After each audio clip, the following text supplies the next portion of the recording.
Selamat pagi adik-adikku. Apa kabar? Kita jumpa lagi di sekolah minggu, yaitu lewat virtual. Adik-adik, apa kabar? Pasti dalam keadaan sehat semuanya. Nah, adik-adik, sebelum kita memulai ibadah sekolah minggu kita saat teduh sejenak ya. Kita saat teduh. Selesai. Adik-adikku, kita akan memulai ibadah kita.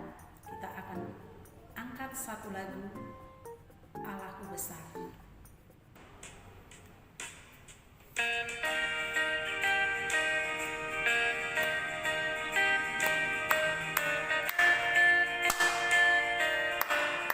Allahku besar, kuat dan perkasa.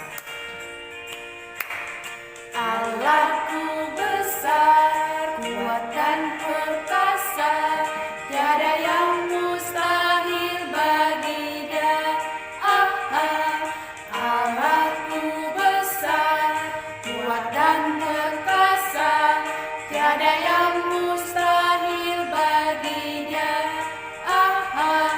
Gunung miliknya, sungai miliknya, bintang-bintang ciptaannya.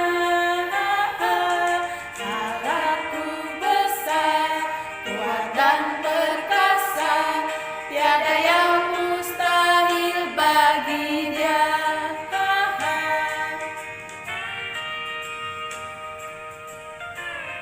Adik-adik, Allah kita itu besar, perkasa, dan luar biasa. Karena itu tidak layak kita untuk tetap murung, bersedih. Kenapa? Karena Allah kita Allah yang luar biasa. Allahku besar, kuat dan perkasa, tiada yang mustahil bagi Dia. Gunung miliknya, sungai miliknya, bintang-bintang ciptaannya. Allahku besar, kuat dan perkasa, tiada yang mustahil bagi Dia.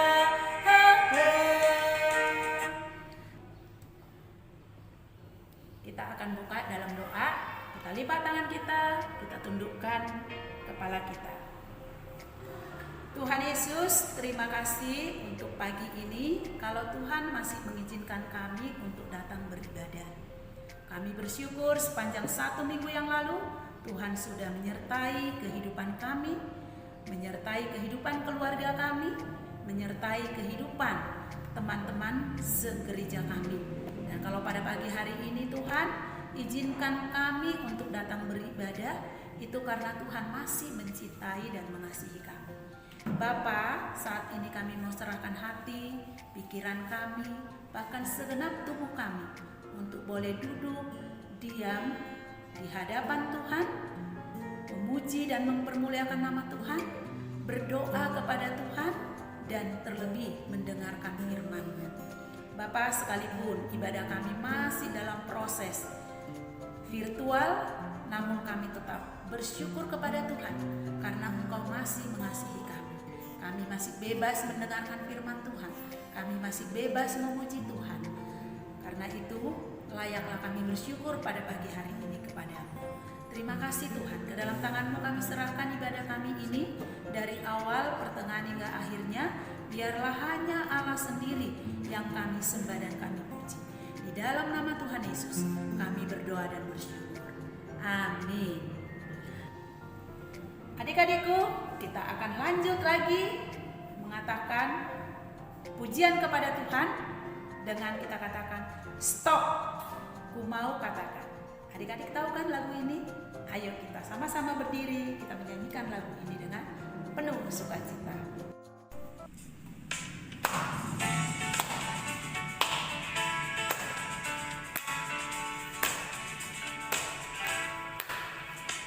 Stop, ku mau katakan apa yang Yesus buat bagiku. Stop, ku mau katakan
dosa. Stop kita bermalas-malas. Stop kita mengatakan, bosan mama di rumah terus. Ingat adik-adik, biarpun kita di rumah melakukan segala sesuatu, Tuhan tetap menyertai adik-adik. Ya, oleh karena itu adik-adik tetap harus bersuka cita karena Tuhan kita adalah Tuhan yang besar dan berkuasa. Adik-adikku, saat ini kita akan mengumpulkan persembahan. Adik-adik ingat, masukkan uang persembahannya ke dalam amplop. Kita berikan ke mama papa, biar mama papa yang menyerahkan ke gereja. Sambil kantong persembahan kita isi dan berdoa di dalam hati kita, kita akan angkat lagu Aku Bawa dan Berikan. Aku bawa, aku berikan persembahanku pada Yesus, pada Tuhan Juru Selamatku. Aku bawa, aku berikan persembahanku pada Yesus, pada Tuhan Juru Selamatku. Kita berdoa untuk persembahan kita. Adik-adikku, tutup matanya, lipat tangannya, kita berdoa. Tuhan Yesus, kami bersyukur kalau pada pagi hari ini Tuhan masih memberi kesempatan bagi kami untuk memberikan ungkapan syukur kami melalui persembahan yang boleh kami kumpulkan. Tuhan, sebelum para hamba-hamba Tuhan mempergunakan persembahan ini, kiranya Engkau terlebih dahulu menguduskannya, agar sungguh persembahan ini layak digunakan untuk memperluas kerajaan-Mu di tengah-tengah dunia ini, terlebih khusus di tengah-tengah gereja kami. Bapa, terimalah persembahan kami ini, karena kami tahu Tuhan begitu baik bagi kami. Di dalam nama Tuhan Yesus kami berdoa dan bersyukur. Amin. Adik-adik, kita sudah memuji Tuhan, kita sudah mengumpulkan persembahan. Saat ini adik-adik kita mau duduk tenang di hadapan Tuhan. Kita akan dengarkan firman Tuhan, tapi sebelumnya adik-adik kita angkat satu pujian yang mau mempersiapkan hati kita dari pujian Mujizat Itu Nyata. Dalam sikap berdoa kita angkat lagu ini, adik-adikku.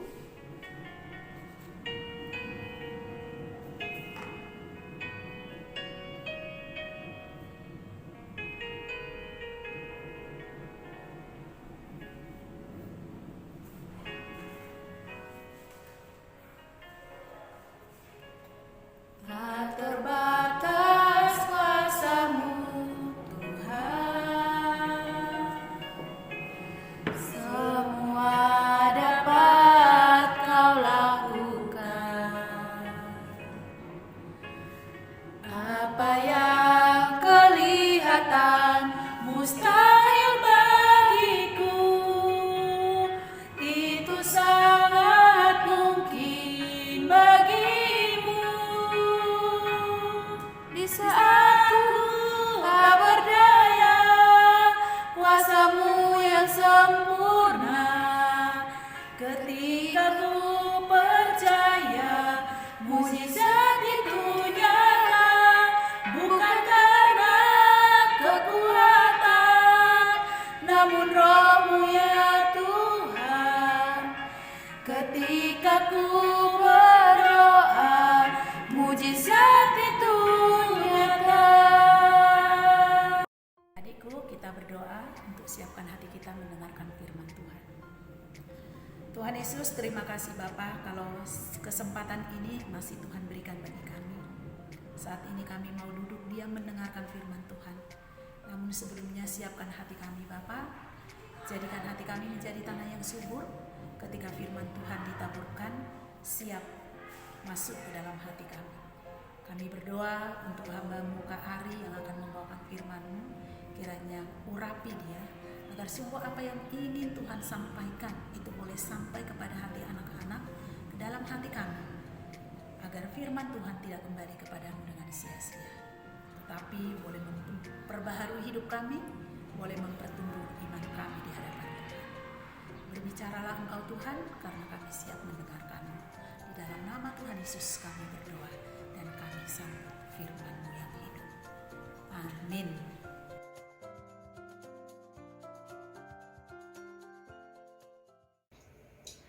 Baiklah adik-adik, sekarang kita akan memasuki ke dalam firman Tuhan. Nah, tema hari ini tuh adalah Tuhan Yesusku hebat. Sebelumnya kita akan membaca firman Tuhan yang diambil dari Yohanes 4 ayat 46 sampai ke 54. Judulnya adalah Yesus menyembuhkan anak pegawai istana. Maka Yesus kembali lagi ke Kana di Galilea, di mana ia membuat air menjadi anggur. Dan di Kapernaum ada seorang pegawai istana, anaknya sedang sakit. Ketika dia mendengar bahwa Yesus telah datang dari Yudea ke Galilea, pergilah ia kepadanya, lalu meminta supaya ia datang dan menyembuhkan anaknya, sebab anaknya itu hampir mati. Maka kata Yesus kepadanya, "Jika kamu tidak melihat tanda dan mukjizat, kamu tidak percaya." Pegawai istana itu berkata kepadanya, "Tuhan, datanglah sebelum anakku mati." Kata Yesus kepadanya, "Pergilah, anakmu hidup." Orang itu percaya akan perkataan yang dikatakan Yesus kepadanya, lalu pergi. Ketika dia masih di tengah jalan, hamba-hambanya telah datang kepadanya dengan kabar bahwa anaknya hidup. Ia bertanya kepada mereka, "Pukul berapa anak itu mulai sembuh?" Jawab mereka, "Kemarin siang, pukul 1, demamnya hilang." Maka teringatlah ayahnya itu, bahwa pada saat itulah Yesus berkata kepadanya, "Anakmu hidup." Lalu ia pun percaya, ia dan seluruh keluarganya. Dan itulah tanda kedua yang dibuat Yesus ketika dia pulang dari Yudea ke Galilea. Nah, adik-adik, sebelum kita lanjut lagi ke firman Tuhannya, kita berdoa dulu ya. Mari kita berdoa. Tuhan Yesus yang baik dan pemurah, terima kasih Tuhan untuk berkat dan anugerah yang Kau berikan kepada kami. Kau masih memberikan anugerah kehidupan kepada kami, Kau masih memberikan anugerah kesehatan kepada kami. Terima kasih untuk itu semua. Sebentar lagi Tuhan kami akan mendengarkan firman Tuhan. Biarlah Tuhan Yesus, Engkau yang memberkati kami dengan Roh Kudus-Mu, sehingga kami bisa mengerti Tuhan akan firman-Mu, sehingga kami bisa melakukan firman Tuhan dalam kehidupan kami sehari-hari. Tuhan Yesus, usir Tuhan kuasa kegelapan dalam diri kami, dalam rumah kami Tuhan, biarlah sehingga kami bisa berkonsentrasi untuk mendengarkan firman-Mu. Di dalam nama Tuhan Yesus kami berdoa. Haleluya. Amin. Nah, adik-adik, tadi kita sudah membaca firman Tuhan tentang Yesus menyembuhkan anak pegawai istana. Nah, adik-adik masih ingat nggak mukjizat pertama yang dilakukan oleh Tuhan Yesus? Ya, betul. Merubah air menjadi anggur di sebuah pernikahan di kota Kana. Nah, mukjizat yang kedua pun dilakukan oleh Tuhan Yesus di kota Kana juga. Tadi adik-adik sudah membaca firman Tuhan bahwa ada seorang pegawai istana, dia bela-belain ingin ketemu dengan Tuhan Yesus karena anaknya sedang sakit, dari Kapernaum ke kota Kana. Dia memohon kepada Tuhan Yesus supaya bisa menyembuhkan anaknya, karena anaknya itu hampir mati. Tapi apa yang terjadi? Tuhan Yesus berkata kepada pegawai istana ini, "Kalau terjadi tanda mukjizat, baru percaya." Maksudnya apa? Bukan kepada pegawai istana ini saja, tapi kepada manusia pada zaman itu, bahwa manusia-manusia itu tuh kalau ada tanda mukjizat, mereka itu baru percaya. Jadi mereka kalau hanya dengan perkataan saja itu tidak percaya. Dan pegawai istana ini tuh memohon lagi sama Tuhan Yesus, "Tolong Tuhan, anak saya sudah hampir mati, tolong sembuhkan." Tetapi Tuhan berkata, "Pergilah, anakmu sudah hidup." Dan apa yang dilakukan oleh pegawai istana? Yang dilakukannya, dia pergi adik-adik. Tanpa bertanya, tanpa bersungut-sungut, maksudnya bersungut-sungut, dalam hatinya mungkin bisa saja si pegawai istana ini, "Kok Tuhan Yesus seperti itu ya? kok dia bisa membuat mukjizat air menjadi anggur, tapi kenapa dia nggak mau membantu saya untuk menyembuhkan anak saya? Tidak ada adik-adik. Pegawai istana ini, dia tidak bersungut-sungut, dia tidak ragu, tapi dia mempunyai iman yang luar biasa. Dia langsung pergi menuju ke rumahnya untuk melihat anaknya. Dan betul kan, di dalam Alkitab bertemu dengan hamba-hambanya, bertemu dengan pegawai istana, bahwa anaknya sudah sembuh total dan anaknya sudah hidup. Dan pegawai istana ini yakin, yang menyembuhkan itu semua pastinya Tuhan Yesus. Nah, adik-adik, itu kisah di masa lalu. Kak Ade pengen cerita nih kisah di zaman sekarang. Ada seorang suami istri memiliki seorang anak. Bapaknya ini yang dia bersaksi. Nah, seorang bapak ini tuh dia bukan pengikut Kristus, adik-adik. Dia tidak percaya kepada Tuhan Yesus.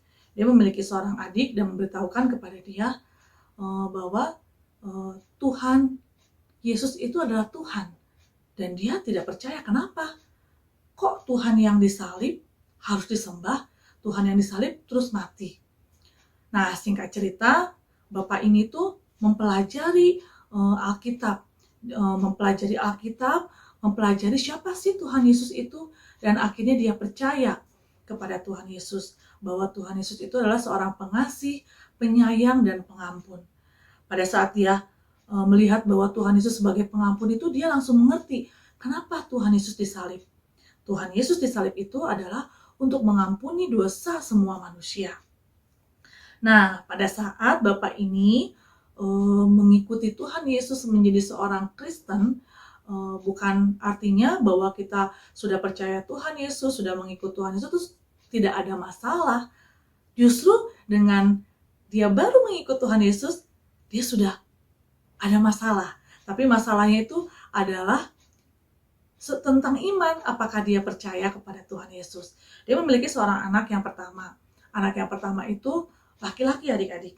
Nah, anak laki-lakinya ini mengalami satu kecelakaan yang kepalanya itu tuh harus dioperasi. Dan dokter berkata cuma 15% untuk kemungkinan hidup. Bayangin dong, dari 100% cuma 15%. Berarti sama dong kasusnya dengan anak pegawai istana tadi, hampir mati. Dan orang-orang di sekitarnya itu bukan menguatkan bapak ini, malah ya udahlah, itu nggak ada harapan lagi. Udah deh, pasrah aja, udah nggak ada harapan lagi. Tapi apa yang terjadi? Bapak ini karena dia sudah percaya kepada Tuhan Yesus, di dalam hati dia, Tuhan Yesus berkata melalui Roh Kudus, ya adik-adik, dia bercerita bahwa dalam hati saya, Tuhan Yesus berkata, anakmu akan kusembuhkan. Dan dia percaya, dia tidak peduli dengan orang-orang di sekitarnya. Dan apa yang terjadi? Betul adik-adik, anaknya sembuh. Ya meskipun ada bekas tanda di kepalanya, bekas operasi, tapi anaknya sembuh sampai sekarang dan hidup normal. Nah, masalah yang kedua adik-adik. Masalah yang kedua apa? Dia memiliki seorang anak perempuan. Tetapi anak perempuan ini tuh matanya buta, adik-adik. Dan dia percaya kepada Tuhan Yesus bahwa mukjizat itu nyata. Dalam hatinya, Tuhan Yesus berkata melalui Roh Kudus, bersyukurlah dalam segala hal. Dia bersyukur, adik-adik. Adik-adik tahu nggak siapa anak perempuannya? Yaitu Gracia. Adik-adik tahu kan Gracia? Dia adalah penyanyi lagu-lagu rohani. Dia punya album lagu-lagu rohani. Lagu-lagu rohani itu sangat memberkati kita semua. Nah, Kak Ari juga lihat di YouTube dia bernyanyi, dan dia pun, Gracia ini bisa memainkan alat musik. Padahal dia buta. Dia bisa memainkan alat musik, dia bisa bernyanyi dengan suara yang indah, dan dia bisa menjadi berkat bagi banyak orang. Itu adalah mukjizat. Bapak yang tadi bilang, bersyukur dalam segala hal. Nah adik-adik, bagaimana nih dengan adik-adik? Apakah adik-adik mempunyai iman seperti pegawai istana tadi, mempunyai iman seperti bapaknya Gracia, seperti sekarang ini adik-adik, masa pandemik ini belum berakhir. Pasti adik-adik udah bosen, udah ya benar-benar bosen dengan PJJ, dengan daring lagi, hanya bisa melihat dalam laptop atau di handphone. Padahal adik-adik sudah berdoa sama Tuhan. Tapi Tuhan, kok pandemik ini kok belum berakhir? Sudah tidak terasa adik-adik, udah 1 tahun. Dan adik-adik berdoa, kok mukjizatnya tidak ada? Kita tidak tahu adik-adik, rencana Tuhan itu seperti apa. Rencana Tuhan itu tidak sama dengan yang kita pikirkan. Tapi rencana Tuhan itu pasti yang terbaik untuk manusia, untuk umatnya, apalagi untuk yang percaya kepada Tuhan Yesus. Jadi, kita sebagai manusia yang percaya kepada Tuhan Yesus, adik-adik yang percaya kepada Tuhan Yesus, terus berdoa. Jangan pernah malas untuk berdoa, jangan pernah malas untuk membaca firman Tuhan. Karena mukjizat itu nyata, seperti pegawai istana tadi dan juga bapaknya Gracia. Nah, mungkin juga adik-adik punya permohonan yang lain. Udah berdoa sama Tuhan Yesus. Tuhan, saya pengen ini, Tuhan saya pengen itu, Tuhan saya pengen hal yang menyenangkan, tapi Tuhan kok belum kasih ya. Nah, adik-adik, apa yang adik-adik doakan, mungkin Tuhan punya rencana yang lebih indah buat adik-adik.